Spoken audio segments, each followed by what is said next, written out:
Praise the Lord. Good morning.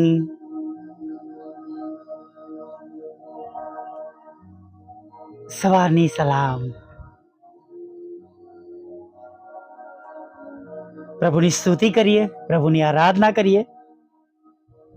ચોક્કસ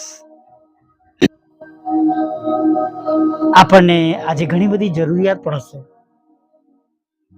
પણ આપણા પ્રભુએ ઘણું બધું આપણને આપ્યું પણ છે, એ પણ યાદ રાખીએ. હાલેલુયા. નથી એ ચોક્કસ માગીએ, પણ જે આપ્યું છે, જે છે એના માટે આભાર પણ માનીએ. Praise the lord.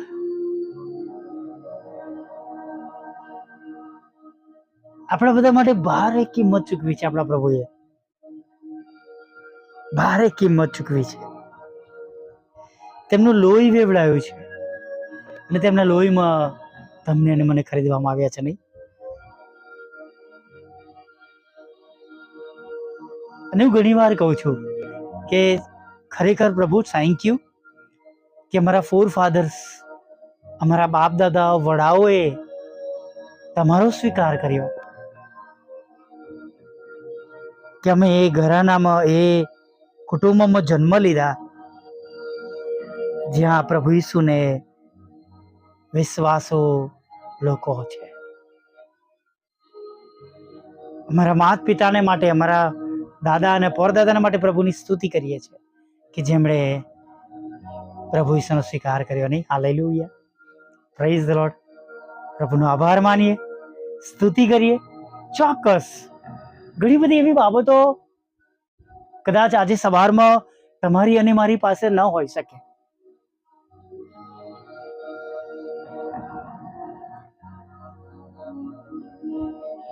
ઘણી વાર પ્રભુ પરિસ્થિતિ જાણે કે એ જ રાખે છે, પણ એમાં આપણને વ્યવસ્થા આપે છે, હિંમત આપે છે,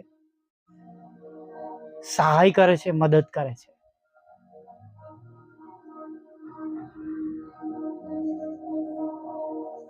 કદાચ આપણે ઈચ્છતા હોય કે આપણું બધું સારું થાય, પણ એમાં બધું આપણને ખરાબ દેખાતું હોય, પણ એ ખરાબની અંદર પણ પ્રભુ સારું કરે છે. ને ગઈકાલે પણ આપણે કેવો ઓડિયો પ્રભુના નામમાં સાંભળી શક્યા રાજર્ષિ બહેનો વિશે. હું યુહાન વિશે પણ વાત કરીશ.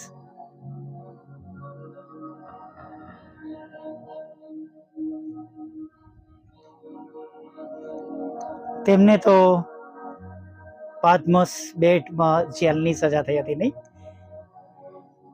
અને તેઓ એકલા જ પ્રભુના એવા શિષ્ય છે કે જે નેચરલ ડેથ એમનું થયું.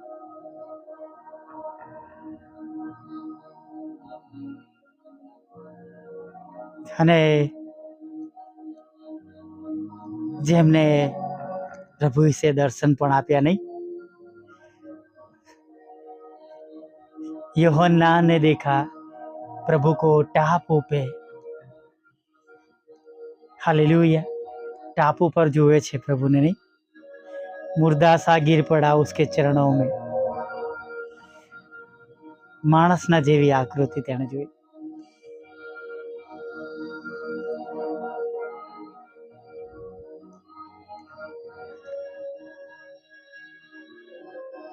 અને એને ભવિષ્યની વાતો કહેવામાં આવી.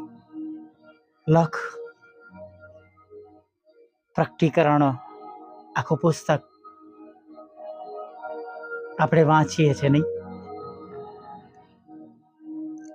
યોહાન માટે તો સજા હતી, પણ તેની સજાના કારણે જાણે એને ત્યાં દર્શન મળ્યું, ત્યાં એ વાતાવરણમાં પ્રભુએ એની સાથે વાત કરી, પ્રભુ ઈસુએ વાત કરી. હાલેલુયા. Praise the lord. કેટલી ગજબની બાબત હશે. નહીં? મને એમ અચાનક જ વિચાર આવ્યો કે યુહાન તો પ્રભુ ઈસુ જીવતા હતા ત્યારે એમની સાથે હતો, પછી એમને પુનરુત્થાન પામ્યા પછી બધાની સાથે મળ્યા, નહીં? એક એવું શરીર એમને મળ્યું હતું કે જે પ્રવેશ દ્વારો બંધ હોય તો પણ એમાં પ્રવેશ કરી શકતા હતા. અને પછી લાસ્ટમાં આપણે ટાપુ પર જોઈએ છે, એમનું વર્ણન તમે જોજો, એમને જોઈને અધમો થઈ જાય છે. અલગ પ્રકારનું એમનું રૂપ હોય છે, નહીં? કેટલી ગજબની બાબત છે.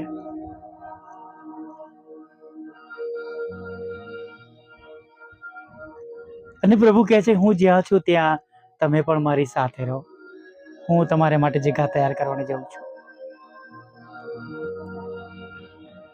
કોઈ કદી પ્રભુને જોયા નથી. યોહાને જ્યારે એમને જોયા ત્યારે માણસના જેવી આકૃતિ જોઈ, નહીં એમણે?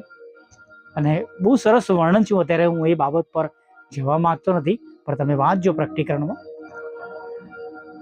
પણ કહેવાનો મતલબ એ છે કે દુઃખના સમયોમાં પણ પ્રભુ વાત કરે છે. 14 વર્ષ સુધી સતત બીમારીઓમાં, ઓપરેશનોમાં, આર્થિક પરિસ્થિતિમાં, કૌટુંબિક સમસ્યામાં અને જાત જાતના પ્રશ્નોમાં, મુશ્કેલીઓમાં જીવતો રહ્યો. પ્રભુને અરજ કરી, પણ જાણે એવું લાગે કે પ્રભુ મારી સાથે નથી. પણ એવા સમયમાં પ્રભુએ સેવા શરૂ કરાવી. એવા સમયમાં જ પ્રાર્થનાઓના ઉત્તરને મેં મળતા પણ જોયા. અને એવા સમયોમાં બધું બદલાતું જોયું. કદાચ હું પાછળ વળીને જોઉં છું તો મને મારા જૂના જીવન પ્રત્યે, મારા કામો પ્રત્યે અને એ દુઃખો પ્રત્યે વિચારથી જ મને બીક લાગી જાય છે, ગભરાઈ જવાય છે. હું ક્યાં હતો પ્રભુ, અને તમે મને ક્યાં લઈને આવ્યા છો?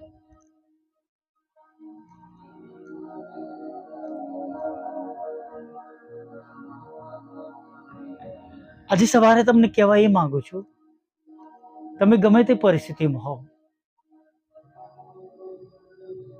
પણ પ્રભુ તમારા માટે સારું જ કરશે. ભલે બીજાઓની દ્રષ્ટિમાં ગમે તે હોય, બીજાઓની દ્રષ્ટિમાં ગમે તે હોય, પણ આપણા માટે આપણા પ્રભુ સારું કરશે, સારું થશે, અને થયા વગર રહેશે નહીં. Hallelujah, praise the Lord. ગભરાઈએ નહીં, હિંમત રાખીએ. જો હિંમત રાખીશું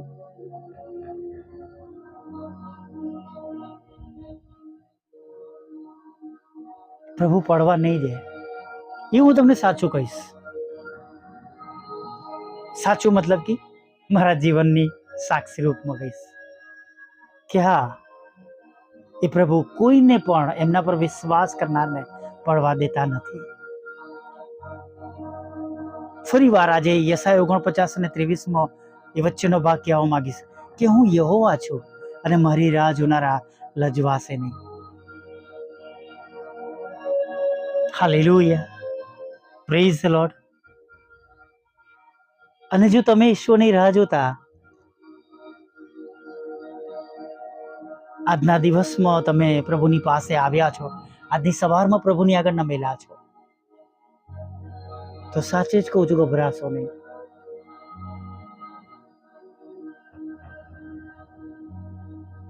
આપણી અત્યારની આ પરિસ્થિતિમાં પણ પ્રભુ તમારું અને મારું ભલું કરી શકે છે. Praise the lord, hallelujah.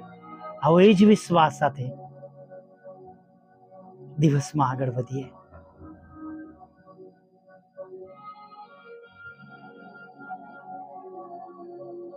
વલા પ્રભુ, અમે તમારી સ્તુતિ કરીએ છીએ.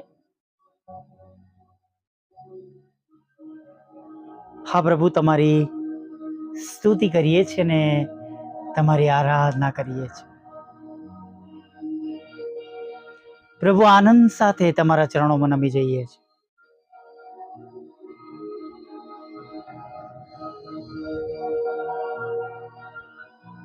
એક વિશ્વાસ સાથે તમારી આગળ નમી જઈએ છીએ કે પ્રભુ હવે આગળના સમયમાં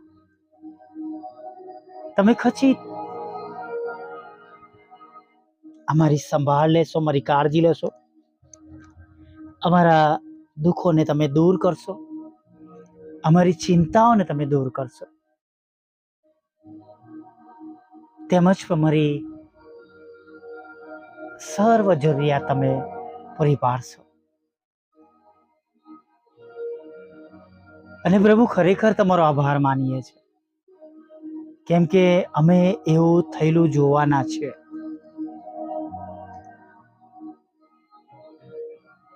એવું અમારા જીવનમાં થશે, થયા વગર રહેશે નહીં.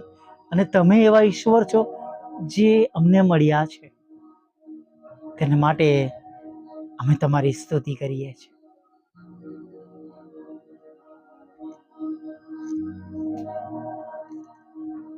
પ્રભુ, મારી આ નાની સંગતમાં જો કોઈ આજે પ્રથમ વખત આવ્યું છે, દુઃખી છે, હતાશ છે, નિરાશ છે, ચિંતિત છે, અથવા પ્રભુ આજે કોઈ તમારી સાથે વાત કરી રહ્યું છે, તમને વિનંતી કરી રહ્યું છે, પોતાના દુઃખોમાંથી, હતાશામાંથી, નિરાશામાંથી, ચિંતાઓમાંથી, જરૂરિયાતમાંથી, કૃપાળુ પ્રભુ, દયાળુ પ્રભુ,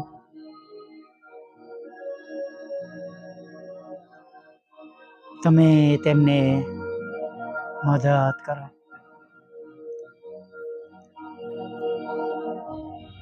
તમે તેમને સહાય કરો, તમે તેમની સાથે વાત કરો. કદાચ તેઓની પાસે તેમના પ્રશ્નોનો કોઈ નિરાકરણ નથી, પણ તમારી પાસે તો છે.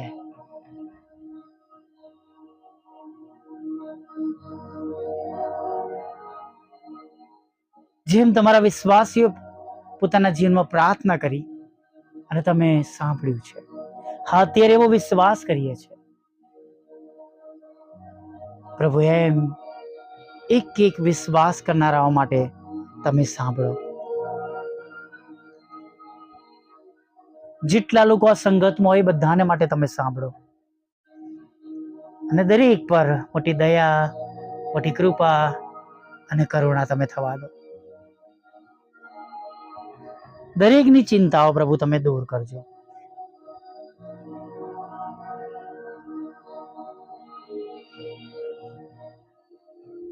પ્રભુ, પ્રાર્થના કરીએ છીએ દરેક સંજોગોમાં, દરેક પરિસ્થિતિમાં વિશ્વાસ રાખીને અમે તમારી પાછળ ચાલી શકીએ, દિવસના કલાકમાં આગળ વધી શકીએ, એવું થવા દો.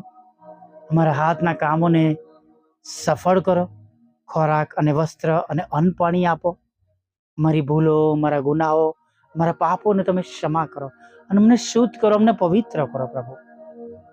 એટલા માટે પણ પ્રાર્થના કરીએ છીએ પ્રભુ કે પ્રભુ, અમારા કોઈ એવા કામો, વિચારો દ્વારા કે વાણી દ્વારા, વર્તન દ્વારા જે કઈ ભૂલો કે પાપ ગુનાઓ થાય કે થઈ ગયા હોય કે જેના લીધે પ્રભુ એ રૂકાવટ રૂપ ના બને, એના માટે પ્રભુ અમે વિનંતી કરીએ છીએ, અમારો કબજો લો, અમને પ્રભુ દરેક પ્રકારના પાપથી દૂર રાખો, પ્રલોભનથી દૂર રાખો પ્રભુ.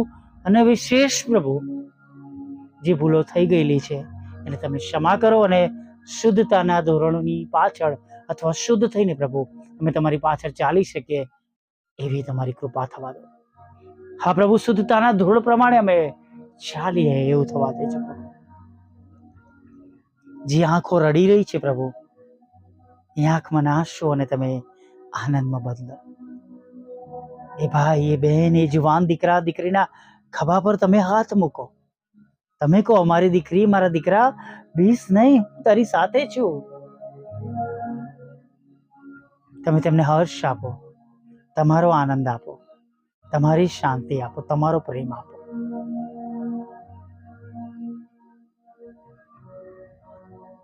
તમારા બાળકોને સાજા કરજો, અમંગળ બાબતોથી બચાવજો.